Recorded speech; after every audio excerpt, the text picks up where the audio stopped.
네, 만 5세 조기 입학과 관련해서 정책 혼란이 계속 이어지고 있습니다. 자, 이 폐기 수순을 밟는가 싶었는데 오늘 교육부 차관은 폐기 수순은 너무 앞서가는 것이다. 폐기가 아니다라고 또 선을 그었습니다. 그럼 도대체 어떻게 하겠다는 것인지, 의견 수렴을 어떻게 하겠다는 것인지 여러 혼란스러운 얘기들이 계속 나오고 있습니다. 야당에서는 이 정책과 관련된 책임을 져야 될 사람들이 있다라면서 특정 이름까지 거론하고 있는 상황입니다. 먼저 영상 보겠습니다. 극우 유튜버 직접 채용 등 대통령실 인사 참사 4인방 문책은 물론이고 더 늦기 전에 대통령실 참모들 전반에 대한 인적 쇄신을 단행해야 합니다. 부적격 백화점 박순애 교육부 장관은 이번에는 졸속 학제 개편으로 내각의 전면 쇄신 필요성에도 불을 지폈습니다. 자동훈, 우상민이 이끄는 법무부, 행안부는 두말할 필요도 없습니다. 네, 박순애 교육부 부총리의 이른바 만 5세 입학과 관련된 혼란상이 계속 이어지고 야권은 이 인적 쇄신까지도 얘기하고 있습니다. 자, 이 김현우 의원님, 지금 이 만 5세 입학과 관련돼서 어디서부터 첫 단추가 잘못됐다고 보세요? 글쎄요, 저는 이게 왜 올해 교육부의 업무 보고에 내용에 들어갔는지 이게 대통령의 공약 사항도 아니었다고 예. 지금 전해지고 있습니다. 확인이 그런데 됐습니다. 그건 공약이 네, 아니었어요. 그러니까요. 그런데 이 이슈는 정말 해묵었고 굉장히 시도할 때마다 여러 가지 사회적으로 논란이 있어서 예. 좌절됐던 굉장히 오래된 이슈입니다. 근데 이제 보통 이런 이슈들을 다시 제기하기 위해서는 이제 백그라운드 조성이라는 게 필요하죠. 예. 뭐 지금 오늘 안상훈 수석은 뭐 다시 국민의 수기를 거치는 과정을 얘기를 하고 있는데 예. 발표하고 나서가 아니라 사회 전반적인 여론에 대해서 먼저 좀 물어보고 분위기를 조성한 다음에 그것에 대한 필요성을 갖고 이 개혁안을 내세워도 사실은 찬반이 있을 수가 있는데 예. 아무런 어떤 사전 홍보나 여론의 어떤 동향 같은 것도 살피지 않고 예. 그것도 이번에 사실 교육부 장관 임명을 둘러싸고 여러 가지 논란이 있지 않았습니까? 예. 그래서 아직 교육부 장관에 대한 신임 이런 것들이 검증되지 않은 상태인데 업무보고에서 교육부 장관의 입을 빌어서 이 내용이 터지다 보니까 예. 사실은 지금은 거의 수습 불가의 상황으로 간 것 같고요. 예. 국민들이 이것을 또 막 반대 여론이 이르니까 그걸 발표했던 교육부 장관 입에서 또 국민들이 반대하면 폐기할 수 있다. 예. 그런데 또 그 다음 날 뭐 어떤 사람의 입에서는 꼭 폐기 수순은 아니다. 도대체 국민들이 이걸 어떻게 받아들여야 될지 굉장히 난감합니다. 저는 총체적으로 첫 번째는 교육부가 업무 보고에 이 내용을 담은 그 내용 절차가 충분히 대통령실과 장관과 협의를 한 것인지 좀 묻고 싶고요. 예. 대통령실도 업무 보고를 받기 위해서 사전에 보고를 먼저 받습니다. 자료를 예. 받는데 그때 이것이 미칠 영향에 대해서 아무도 정무적 판단을 하지 못했던 것인가라고 보면 대통령실의 어떤 정무 기능에도 저는 이제 좀 빨간불이 켜진 게 아닌가 이렇게 판단이 됩니다. 매우 아쉬운 사건입니다. 예. 개인적으로는 어떻게 보세요? 그러니까 지금 이 나와서 이렇게 큰 혼란, 오늘 뭐 야당이긴 합니다만 강덕구 더불어민주당 의원이 실시한 그 10여만 명 여론조사를 보면 반대 의견이 무려 98%예요. 근데 어쨌든 간에 그걸 뭐 차치하고라도 개인적으로는 이 정책을 폐기하는 것이 맞다고 보세요? 아니면 이거를 그래도 의견 수렴 절차를 거쳐서 이제 우리 사회가 뭐 유럽에서도 일부 국가들은 하고 있으니까 좀 만 5세 입학 쪽으로 좀 가는 방향으로 정책을 좀 가다듬는 쪽으로 가야 된다고 보세요?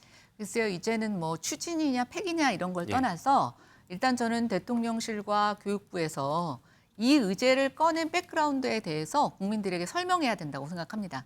왜 이걸 꺼냈는지. 그렇죠. 정말 초등학교 미만 학생들에 대한 보육의 문제를 예. 좀 개혁하고 싶어서 이 얘기를 꺼냈는지. 그래서 그렇다면 만 5세로 취학 연령을 낮추지 않아도 보육 문제는 해결해야 된다고 생각합니다. 지금 예. 어린이집과 유치원의 보육이 사실은 이분화되어 있습니다. 하나는 복지부, 하나는 교육부에 있어서 이게 우리가 취학 이전의 아이들을 보육으로 봐야 되느냐, 교육으로 봐야 되느냐는 여러 가지 논란이 있는데 또 이것도 유치원의 돈을 직접 줌으로 인해서 사실은 유치원들이 많이 양산되고 예. 또 그런 여러 가지 부정적인 일들도 일어났던 거 아닙니까? 결국 저는 이 이슈를 정답으로 갖고 가지는 않지만 예. 이슈를 제기했던 배경에 대해서 국민들에게 설득하고 그 나름대로 해법을 찾는다면 이 사태는 수습이 되지만 계속 답은 정해진 예. 만 5세의 취약 연령 인하에 초점을 두고 숙이든 결과를 이끌고 간다면 저는 계속 이거는 미궁에 빠질 이슈라고 생각합니다. 예. 자, 이렇게까지 논란이 커질 줄은 아마 이 박순애 교육부 총리도 그렇고요. 대통령실도 아마 예상을 못했을 겁니다. 생각보다 거센 반대 역풍을 맞고 있는데, 자, 어떻게 이 탈출구를 찾아야 될지 고심이 큽니다. 먼저 이 박순애 장관 그리고 안상훈 수석의 얘기도 좀 들어보도록 하겠습니다. 만약에 정말로 이 정책이 아니라고 한다라면 정책은 폐기될 수 있다고도 생각을 합니다. 그러니까 어떻게 국민들이 전부 원하지 않는 정책을 추진을 하겠습니까? 근데 장관이 교육개혁도 대통령과 내각 맘대로 할 수 없는 부분이 큽니다. 국회 입법사항에 해당하는 것이기 때문입니다. 필요한 개혁이라도 관계자들 간 이해관계가 상충되는 부분이 있어 공론화와 수기가 필요하니 교육부가 신속하게 이에 관한 공론화를 추진하고 종국적으로는 국회에서 초당적 논의가 가능하도록 촉진자 역할을 해달라는 것이 교육부 업무보고에서의 대통령 지시사항이었습니다. 정기당 교수님, 그러니까 네. 지금 안상훈 사회수석 얘기는 대통령이 이 만 5세 입학을 확정짓고 이것을 추진하라 이렇게 얘기한 것이 아니라 어차피 국회 입법 상황이니까 여러 의견 수렴 절차를 거쳐서 국회에서 잘 통과될 수 있도록 해봐라라는 게 이제 대통령의 지상이었다라고 이제 말씀을 하신 거거든요. 근데 전에 있었던 뉘앙스하고 좀 많이 달라져요. 이게 지금 4일 만에 4번이나 박순애 장관의 이 말이 바뀌었다 이렇게 뭐 일부 언론에서 제목까지 뽑아서 보도를 합니다만 지금 입장이 조금 초기와는 좀 달라진 것 같긴 하죠. 대통령실 입장이. 저는 입장은 이제 대통령의 입장을 좀 뭐랄까 예. 옹호한다 그럴까 예. 뭐 이럴 수밖에 없는 또 사회수석의 입장이라는 게 있죠. 그러나 지금 자료화면에 나옵니다만은 업무보고 이후에 교육부 장관 업무보고 이후에 윤석열 대통령의 지시 내용이 뭐였냐면요. 초중고 12학년제 유지하되 취학 연령을 1년 앞당기는 방안을 신속히 강구하라. 그러니까요. 신속히 강구란 말이 신속 있었어요. 강구란 말이 예. 나왔단 말이에요. 그래놓고 이게 나흘 만에 공론화 추진으로 바뀌는 과정이란 말이에요. 수석이 나와서 이건 뭐냐면 자 거센 여론의 반발에 부딪히자 출구 전략을 저는 찾고 있다고 봐요. 예. 자, 근데 출구 전략을 그러면 이것을 정부 정책이라는 것이 어느 날 갑자기 툭 튀어나온 정책인데 이걸 다시 또 집어넣을 수는 없다는 이제 판단 아마 할 거예요. 예. 그래서 공론화라는 그 절차를 지금 내걸고 있지만 저는 어려운 문제일수록 쉽게 가야 된다. 무슨 얘기냐면 이번 그 소동 자체가 박순애 장관의 저는 전문성 부족 탓이 하나의 또 원인이라는 지적이 있습니다. 그것도 기여한 바가 있는 것 같지만 누군가의 저는 강한 의지가 개입될 가능성이 높다고 봅니다. 그게 대통령이든 아니면 또 다른 뭐 정책 책임자이든. 근데 이런 일련의 과정이 대통령실 내부의 어떤 정책 조율 기능 이런 부분이 전혀 지금 작동하지 않고 그대로 지금 노출됐다는 거잖아요. 그런 의미에서 저는 이 졸속 개편안 자체를 철회하고 이른바 국민 앞에 우선 이 일련의 과정에 대해서 소상히 설명하는 게 우선이다. 예. 그리고 정말 중장기 과제로서 이것을 반드시 추진해야 할 정책 과제라고 한다면 예. 중장기 목표를 가지고 이러이러한 절차를 통해서 논의해 가겠다라고 얘기하는 것이 저는 우선이라고 보여집니다. 근데 지금 취임 100일 맞은 윤석열 정부가 또 여기서 물러나고 백지화하면 앞으로 남은 4년 넘는 그 긴 기간 동안 국정의 주도권을 쥐고 이게 운영해 갈 수 있겠어요? 이미 지지율 20%는요 국정 운영의 동력 자체가 상당히 약화된 겁니다.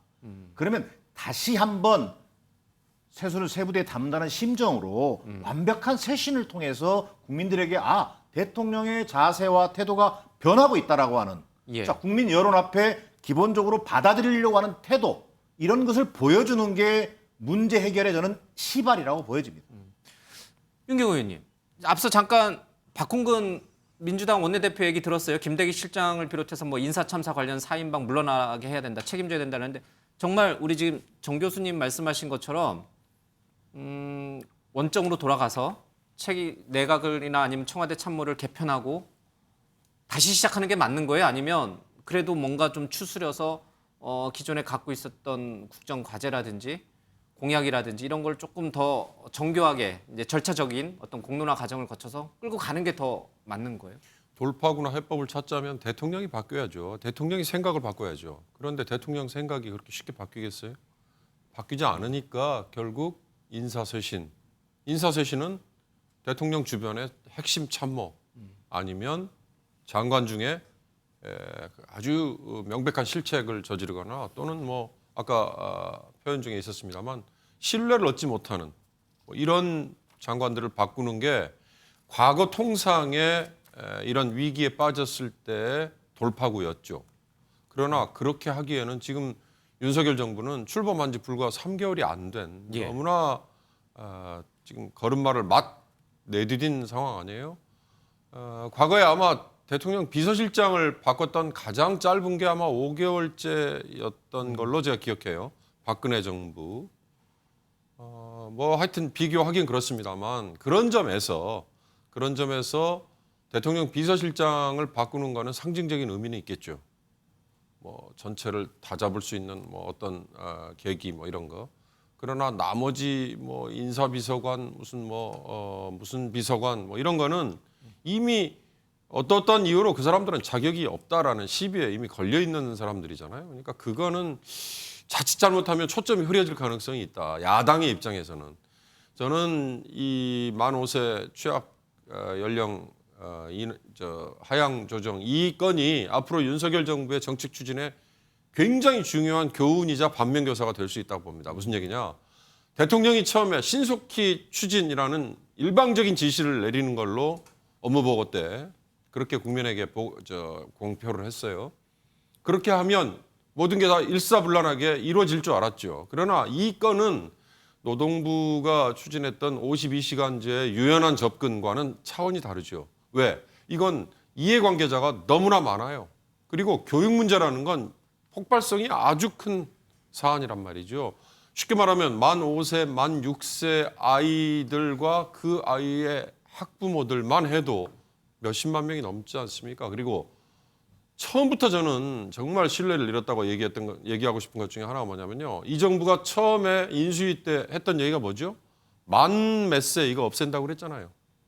이제는 나이 다 통일하겠다고 하지 않았습니까? 서양식으로 바꾼다고 했죠. 예. 근데 여기서는 또 만 5세라는 표현이 버젓이 만 6세라는 표현이 왜냐하면 그렇게 하지 않고는 명확하게 구분이 안 되니까. 그러니까 그만큼 정책에 여러 가지가 지금 뒤죽박죽이 돼 있는 건데 예. 그렇게 대통령이 일방적인 지시로 일사불란하게 움직여질 줄 알았는데 그게 되지 않았다는 거를 그리고 결국은 이해관계자들의 의견을 수렴하지 않고는 일이 될 수 없다는 걸 그리고 국회 입법화를 통하지 않고는 안 된다는 걸 그러면 이 전 정부가 그렇게 오랫동안 추진을 하고 의견을 모아왔는데 그게 왜 안 됐을까를 과연 그러면 지금 청와대 참모들, 대통령실의 참모들이나 교육부는 보고를 했느냐.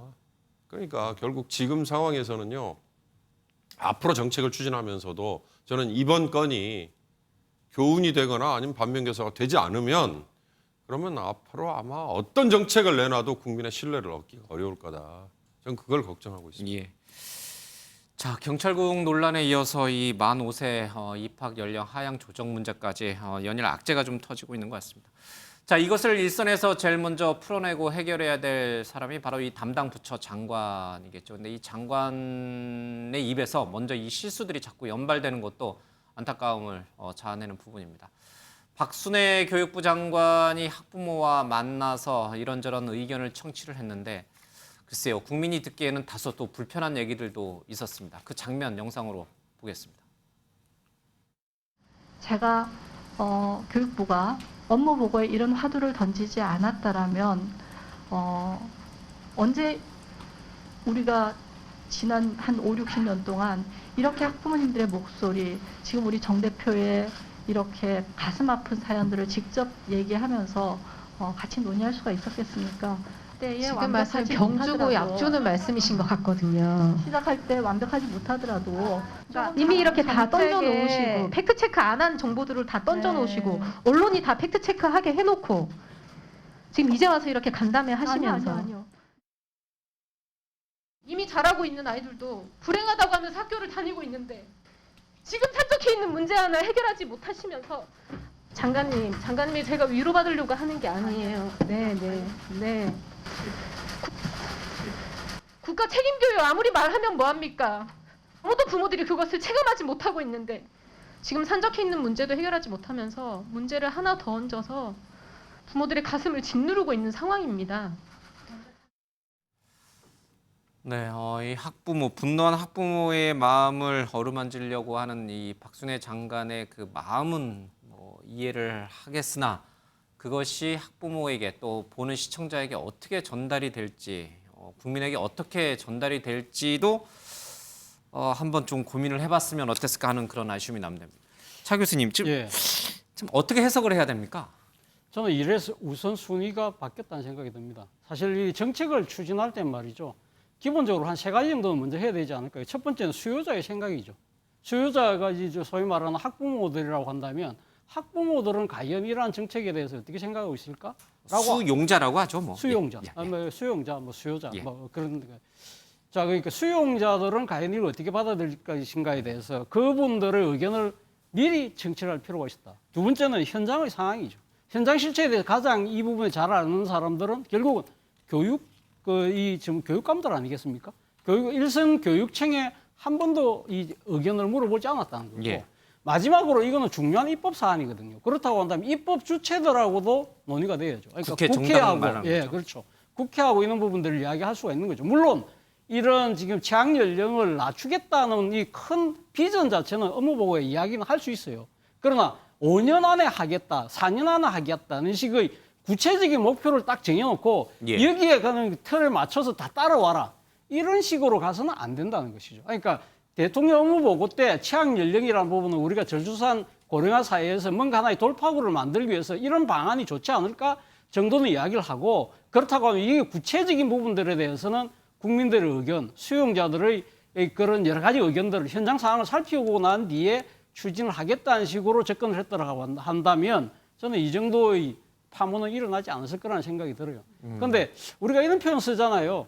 지금 진료의사에게, 야근약사에게 이야기를 하지만 교육도 마찬가지로요. 교육은 교육 전문가에게 맡겨야 돼요. 사실은 박순애 장관이 발탁될 때부터 많은 분들이 우려했던 부분이 이분은 교육 전문가 아닌데, 이분은 단순하게 행정학자일 뿐인데 과연 이 상당히 이해관계가 충돌하는 상당히 이 많은 이 현안들이 있는 이 사안 자체를 이러한 부처를 제대로 끌고 갈 수 있을까? 여기에 대한 격정들이 상당히 많았던 부분이 있거든요. 그렇기 때문에 저는 사실은 이번 박순애 장관의 이러한 그 미숙한 태도를 보면서 상당히 그러니까 윤석열 정부에 대한 신뢰 자체가 무너지고 있는 상황이라고 한다면 저는 조기에 경질할 필요가 있지 않나 하는 생각이 듭니다. 앞서 말씀하신 것처럼 지금 대통령 국정 지지율이 거의 지금 바닥에 있고 이런 상황에서 지금 대통령 바뀌지 않고 그다음에 이번 이 정책의 추진자인 박순애 장관만 먼저 경질하는 것이 좀 문제가 있지 않느냐는 이야기도 있습니다만 저는 이 사안뿐만 아니라 지금 박순애 장관을 둘러싼 여러 가지 의혹들이 일파만파 눈덩이처럼 커지고 있어요. 그때 이 사실 지명되고 난 뒤에 논란이 있었던 이 논문 중복 게재부터 시작해서 그리고 아들의 그 입학과 관련된 이 지금 그 생활기록부 이 지금 수정과 관련된 또 다른 보도들이 계속 나오면서 박순애 장관이 거짓말을 하고 있다는 그런 의혹자가 계속적으로 불어나고 있다는 것이죠. 과거 이 논문 표절과 관련해서는요, 당시 교육사회부 총리였던 김병준 부총리가 참여정부 시절에 임명된 지 16일 만에 자리에서 물러난 적이 있어요. 저는 사실은 이 사안 하나만 보더라도 저는 박순애 장관이 자신이 거친 문제를 표명할 단계가 되지 않았나 생각인데 여기다가 지금 이 엄청난 이 정책의 혼선까지 가져왔다? 그렇다고 한다면 본인 스스로가 저는 거취를 표명해야 된다 생각이 듭니다. 지금 뭐 2단계에서 박순애 장관의 거취 문제, 물론 야당은 지금 이제 꺼내기 시작했습니다. 이상민 장관과 더불어. 이게 적절한지는 조금 논란이 있을 수 있겠습니다만은, 근데 하필 또 박순애 장관이 대학 총장들 몇 분 만난 자리에서 내년 봄에쯤에는 다시 학교로 돌아갈 수 있다는 얘기를 해서 그것이 과연 적절한 발언이었냐라는 그 논란이 지금 뭐 한 일간지에서 보도가 됐어요. 그러니까 본인께서 지금 열심히 해서 대통령을 잘 보자 해서 이 정부의 뭔가 획기적인 교육 개혁을 이뤄내겠다라는 걸 자꾸 주변에 설파하고 다니셔야 되는데 내년 3월에 관둔다는 얘기를 본인 입으로 먼저 꺼낸 거는 글쎄요. 저것도 좀 저희들 확인을 해봐야겠습니다만은 뭐 여러 참석자들이 그 발언을 전언을 하니까요. 이게 좀 적절한가 이런 생각도 좀 들긴 합니다. 글쎄요, 이제 보통 정치인이 장관으로 가면 예. 뭐 총선이나 선거를 앞두고 이제 그 남은 기간 동안에 예. 이제 어느 정도 뭐 총선을 6개월 남기고 그만둘 것 같다라고 하는 예측들이 좀 돌긴 뭐 이제 하죠. 선거 나갈 거니까. 예. 네네네. 그런데 정치인이 아닌 대학 교수가 그런 얘기를 했다는 거를 저 기사를 보고 좀 많이 놀랐습니다. 예. 그러니까요. 5년은 같이 가야죠. 대통령과 글쎄요. 함께. 이제 그렇게 되면 교육부 내에 이제 공무원들이 과연 이 장관을 믿고 계속 어떤 정책 지속 추진을 할 가능한 거냐. 정책 추진을 할 거냐라고 보면 굉장히 김 빠지는 소리를 하신 거죠. 근데 이제 아까 차 교수님도 말씀하셨지만 장관들의 전문성 문제는 사실은 장단점이 있습니다. 예. 바로 직전에 최정수 교육부 장관이었던 유은혜 장관도 임명 당시에 전문성이 없는 걸 갖고 굉장히 많은 문매를 맞았었습니다. 근데 유은혜 장관이 저는 하나 잘한 건 있다고 봐요. 전문성이 없는데 정무적 판단을 통해서 많은 잡음들을 조금 조율했던 거는 무슨 이제 물론 코로나 때문에 교육 이슈들이 많이 묻힌 것도 있지만 결과론적으로 보면 유은혜 장관이 잘한 점은 그 정무적 판단을 통해서 좀 갈등들을 최소화했던 것은 잘했다라고 보여지는데 그거 하나만. 그렇죠. 근데 이제 지금 박순애 장관 예. 같은 경우에는 뭐 전문성은 학교 교수이기는 하지만 교육부 일이 사실은 굉장히 광범위하거든요. 예. 오죽하면 사회부총리라고 하는 타이틀까지 줬겠습니까? 예. 그래서 뭐 거기에 대한 전문성 비판받을 수 있는데 저는 그거보다 더 중요한 게 뭐냐면 자기가 잘하는 분야에 오히려 빠져서 전문성을 너무 강조할 경우에 저는 장관직 수행이 더 어려움이 있습니다. 문제는 자기의 그 직업이나 여러 가지 해왔던 경험을 넘어서야 되는데 지금 첫 단추에서 이런 잡음들이 나오니 저도 참 걱정이고요. 어쨌든 본인이 정말 대통령이 그만두라고 하기 전까지는 제가 직을 걸고라도 끝까지 하겠다. 왜 한동안 문재인 대통령 때 그런 예. 게 있었잖아요. 직을 걸고 일을 하라고. 좀 그런 결기를 보여주시지 않으면 이 일이 좀 수습이 될까? 그래서 좀 그런 부분들은 박순애 장관이 정말 그만둘 생각이 아니라면 좀 새로운 각오를 국민들과 또 부처 공무원들 또 뭐 대통령에게도 좀 표명할 필요가 있겠다 이런 생각이 듭니다.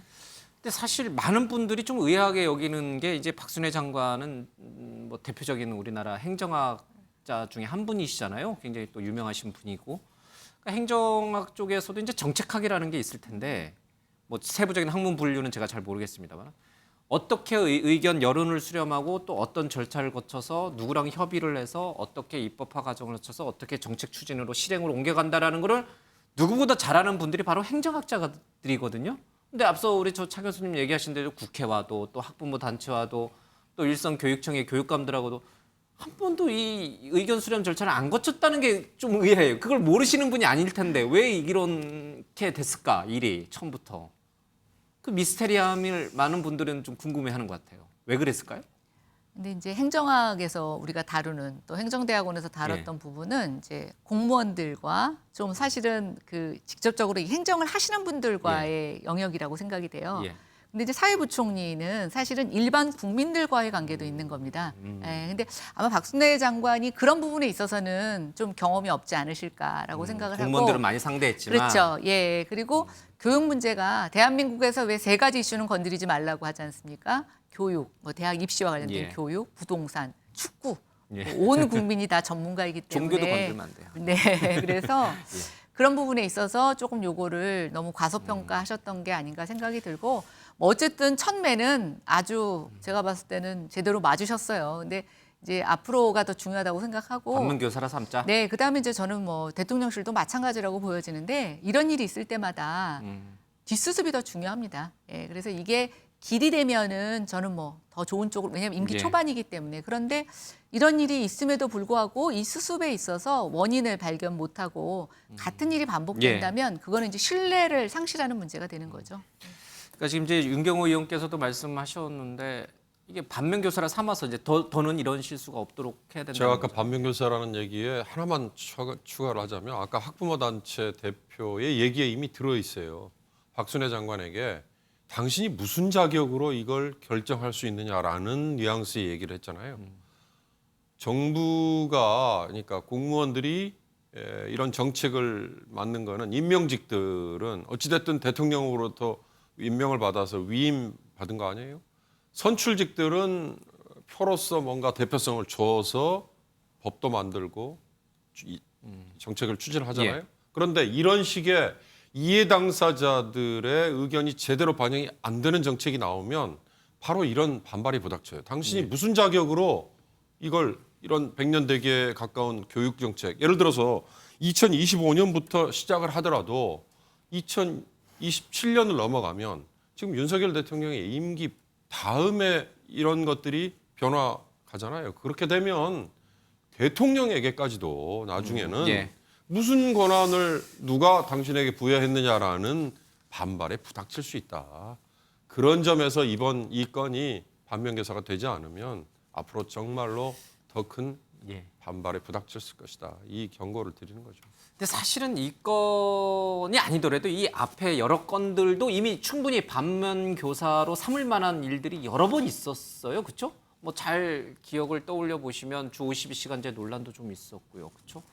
여러 가지 장관이 정책을 발표하고 윤석열 대통령이 출근길 문답에서 그걸 또 수정하고 뭐 이러면서 자꾸 정책 혼선을 가져왔던 일들이 집권 초기부터 여러 차례 좀 반복된 것 같습니다. 자, 그 모습을 잠깐 먼저 보겠습니다. 그래서 내가 어제 보고를 받지 못한 게 아침에 언론에 나와서 제가 아침에 확인을 해보니까 노동부에서 발표를 한 것이 아니고 부총리가 노동부에다가 아마 민간 연구회라든가 이런 분들의 좀 조언을 받아가지고 노동 시간의 좀 유연성에 대해서 좀 검토를 해보라고 얘기를 한 상황이고 아직 정부의 공식 입장으로 발표된 건 아닙니다. 경찰에서 행안부로 그 자체적으로 추천한 인사를 그냥 고지를 해버린 거예요. 그건 말이 안 되는 얘기고 이거는 어떻게 보면 국기문란일 수도 있고 인사권자는 대통령입니다.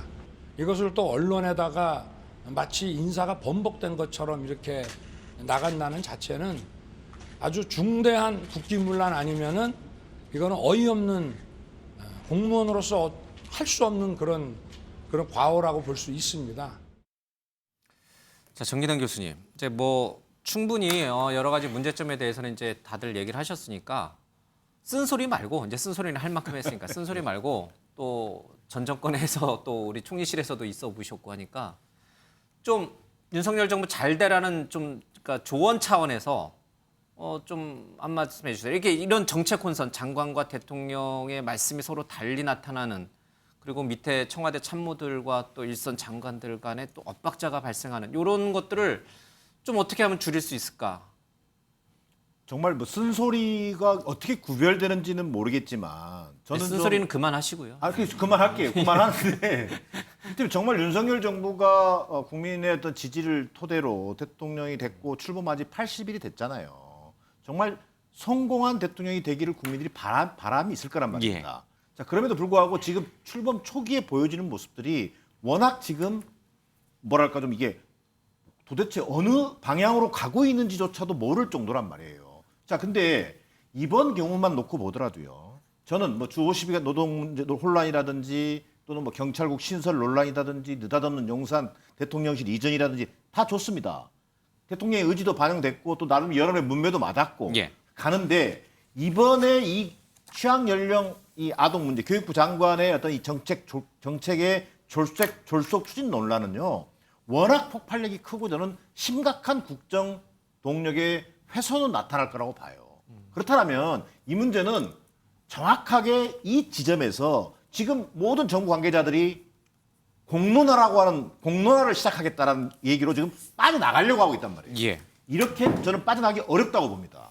정확하게 박순애 장관, 주무장관의 책임을 묻고 이 일련의 어떤 정책 결정 과정에서의 어떤 아마추어적인 어떤 그 정책 운용의 모습, 추진의 모습에 대해서 반성하는 모습을 보여주는 것이 그나마 더 빠른 길이다, 해법이다. 저는 이렇게 보는 겁니다. 뭐 박홍근 원내대표 얘기랑 크게 다를 바 없네요. 아니죠. 박홍근 원내대표가 야당의 입장에 얘기하는 것과 국정 운영의 어떤 첫 단추를 어떻게 잘 풀 것이냐에 대한 저는 조언이라고 해도 과언이 아닐 것 같습니다. 알겠습니다. 자, 이 대통령실 또 윤석열 휴가를 보내고 있는 윤석열 대통령이 어떤 해법을 내놓을지 좀 머리가 아픈 상황인 것 같습니다. 자, 이런 와중에 또 야당을 중심으로 또 새로운 여러 가지 의혹들 얘기가 나오고 있습니다. 뭐 건진법사 얘기가 또 다시 나오기도 하고 있고요. 또 김건희 여사와 관련된 여러 가지 수주 공사 문제 얘기도 좀 나오고 있습니다. 자, 우상호 더불어민주당 비대위원장의 얘기를 좀 들어보도록 하겠습니다. 대선 때부터 저희가 그 경고를 했었거든요. 이상한 사람들, 소위 말하면 정당이라든가 선대위에 포함되어 있지 않은 이상한 사람들의 신세를 지게 되면 그 사람들에게 꼬이는 이상한 이권의 무리들 때문에 반드시 사단이 난다. 저희가 여러 번 경고했죠. 대통령실이 움직였다는 것은 뭔가 관련된 정보가 입수했다는 것을 의미하기 때문에 조사 결과를 좀 봐야 되겠죠. 정 교수님이 야당은 건진법사를 굉장히 좋아하시는 것 같은데 이게 지금 대통령실도 입장이 나오긴 했어요, 그렇죠? 예, 뭐 내부적으로 여러 가지 사칭해서 여러 가지 이권에 개입한 것이 실제로 있는지 뭐 조사를 하겠다라고 얘기를 하고 있는데 그 조사는 조사 기관의 주체가 또 공직기강 비서관실인데 이게 과연 공무원이 아닌 민간인을 조사하는 게 또 맞는 것인지 아니면 참고인인 수준이기 때문에 또 가능한 것이 여러 가지 논란이 계속 꼬리를 무는 것 같습니다. 근데 왜 심심하면 이게 자꾸 건진법사 얘기가 자꾸 등장하는 거예요, 정치권에? 건진법사가 돌아다니니까 문제가 되는 거 아니겠어요? 그런 것들을 저는 본 적이 한 번도 없는데? 예? 저는 본 적이 없어요. 돌아다니는 거를. 지금 벌써 오죽했으면 그 대통령실에서 대기업에다가 다 이렇게 공문을 줬다는 거 아닙니까? 건진법사의 어떤 그래요? 그럼요. 그런 행태에 대해서 대통령실과는 찌라시가 관계없다. 아니고요? 아니 그런 찌라시가 돌았지 않습니까? 그 말은 무슨 없는 데서 연기가 나겠냐는 거예요. 자, 그런 것들을 지난 대선 과정에서부터 누누이 야당에서 지적을 해왔단 말이에요. 예. 이것을 빨리 정리해내지 않으면 두고두고 후환이 될 것이다라고 하는 지적이 있었지 않습니까? 근데 지금 이번에도 마찬가지입니다. 대응하는 태도가요. 저는 대단히 뭐랄까 좀 안이한 접근으로 보여지는 거예요. 대통령실의 대응이. 자, 이런 문제가 터지면요. 이게 뭐 공직기강의 소관 사항이든 아니면 공수처에서 이것을 뭐 공무원들의 기강 차원이 예. 공수처의 어떤 소관 사항이든 소관 사항의 문제가 아니라 이를테면 대통령실에서 뭐 비서실장이 됐든 이거는 일정한 지금 바깥에서 벌어지고 있는 이 민간 사이드에서 벌어지고 있는 건진법사의 행태에 대해서 정확하게 조사하고 예. 그 조사 결과를 보고해라. 그리고 법적인 문제가 있다면 처리하겠다. 이런 강한 의지를 보여줌으로써 건진법사가 본인이 그동안의 어떤 친분과 인연을 계기로 해서 움직이는구나. 대통령실의 의지는 확고하구나. 이런 이미지를 보여주지 못하는 게 더 문제라고 보는 거예요. 야당이 무속인을 좋아해서가 아니라 그런 문제에서 좀 엄정한 잣대로 윤석열 대통령 포함한 대통령실이 그렇게 대하지 못하고 그분은 민간이거든요. 참고인 신분으로 그냥 상황 정도로 알아볼게요. 이렇게 접근하니까 국민들이 어떻게 받아들이겠습니까? 뭔가 무속인과의 관계, 또 김건희 여사와의 관계 이런 것들을 상상하게 되고 정말 이게 그동안 윤석열 대통령이 얘기했던 공정과 상식과 맞는 거냐. 예. 이건 불공정이고 몰상식 아니냐. 이렇게 얘기할 수 있는 거라는 거예요. 차 교수님, 네. 이 뭐 건진법사 전모 씨라고 하는 이 양반이 김건희 여사와의 친분 관계를 정말 이용을 해서 기업들 세무조사 무마라든지 여러 가지 이제 이권에 개입하고 있는지 여부는 확인이 안 됐어요, 그렇죠? 찌라시성 정보예요, 그렇죠? 근데 과거 역대 정부에서도 그런 찌라시성 정보에 대해서는 대통령 민정수석실 산하에서 뭐 여러 가지 또는 이제 해당 담당하는 관할 경찰이나 행정기관에서 많이들 조사를 해서 많이 처리를 했잖아요. 네. 근데 그때 그렇게 막 언론에 크게 부각되거나 그러진 않았거든요. 뭐 청와대 직원 사칭하는 민간인도 마찬가지고. 네. 또 왜 이 건진법사 얘기만 나오면 이렇게 야당 비대위원장 뭐 원내대표 등등 막 온 이렇게 그러니까 왜 이렇게 크게 다루냐는 거예요. 사실은 이 건진법사를 비롯해서 그러니까 윤 대통령 부부의 그 주위에 계신다는 무속인들에 대한 논란이 지난 대선 과정에서 불거졌잖아요. 단순하게 이 비과학적인 주술에 의존해서 무슨 일종의 대통령 선거 운동을 한다는 것이 아니라 그분들이 대통령 당선되고 난 뒤에 이 지금 대통령 부부와의 인연을 바탕으로 해서 호가호위할 우려가 크다. 그 때문에 사실 많은 분들이 우려를 했던 거거든요. 호의호식. 호가호위. 호의호식. 그래서 지금 그러니까 그러한 우려가 지금 사실화되고 있는 거 아닐까라는 예. 생각 때문에 지금 다들 화들짝 놀란 것이죠. 그리고 특히 이 지금 이 무속인들 같은 경우는 어떻게 보면 또 하나 걱정인 부분이, 그러니까 이 지금 무속인들이 갖고 있는 그 독특한 그러한 행태들이 일종의, 그러니까 대통령 부부의 여러 가지, 그러니까 이 지금 행동 양식뿐만 아니라 사고 의식까지 뭔가 지배하는 거 아닐까라는 또 우려들이 상당히 많은 것도 사실이었거든요. 그런 부분들에 대한 우려가 지금 뭐 아직까지는 뭐 정확하게 드러난 건 예. 없지만 이런 부분들에 대한 상당한 문제가 있다는 것이 이제 지금 많은 사람들이 걱정인 것이고요. 근데 어쨌든 제가 생각했을 때는 사실은 이 윤석열 대통령께서, 그러니까 지금 민정수석실을 없앴잖아요. 예. 그러다 보니까 사실 이런 부분들에 대한 통제나 이런 나름대로 감시 기능 자체가 허술할 수밖에 없었다. 그렇다고 한다면 사실은 인수위 과정에서 나왔던 특별감찰관 제도를 하겠다는 이야기가, 저는 이 정권이 출범함과 동시에 만약에 특별감찰관을 임명을 했다고 한다면, 물론 특별감찰관은 대통령 이 지금 사촌 이내의 친인척만 감시를 하긴 합니다만, 그런 나름대로의 이 제동장치, 감시장치가 생겼더라고 한다면 건진범사 같은 전원무들이 활개를 칠 수 있는 이 여건이 만들어지지 않았을 거라는 생각이 든다는 것이죠. 그렇지만 뭐 사후 약방문일 수도 될지는 모르겠습니다만, 저는 빨리 특별감찰관 제도 같은 것을 빨리 만들 필요가 있다는 생각이 듭니다. 그 말씀 중에 건진법사 같은 저 분들이라고 말씀하신 거죠? 아니요. 건진법사 같은 분들. 예, 분들. 예. 잘못된 욕인 줄 알고 제가 순간 예. 알겠습니다. 욕하지 않았습니다. 예. 근데 윤경호 의원님, 지금 찌라시성 정보예요? 이 찌라시성 정보에 야당의 당대표격이라 할 수 있는 비대위원장까지 나서서 이거를 공개적으로 문제시 삼는 것이 과연 그럼 또 맞는 건가 하는 부분도 있어요. 왜냐하면 윤석열 대통령이나 대통령실은 이 주술, 무당, 점 이 부분과는 관련이 없다라고 여러 차례 선을 걷거든요. 근데도 불구하고 야당이 이 부분을 찌라시성 정보에 근거해서 이 부분을 정치 쟁점화하는 거는 또 어떻게 봐야 돼요? 그게 대선 기간에 굉장한 충격을 줬잖아요. 흔히 말하는 손바닥이 임금왕자. 예. 그다음에 대통령과 대통령 부인 주변에 그런 무속인들의 존재, 이런 것들이 사실은 굉장히 충격을 많이 줬지 않습니까?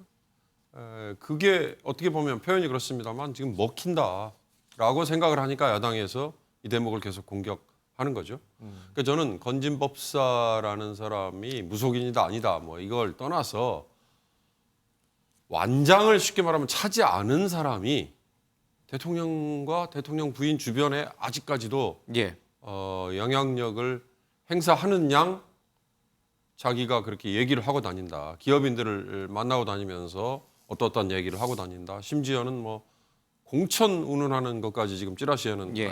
담겨 있지 않습니까? 저는 그게 가장 큰 문제다는 거죠.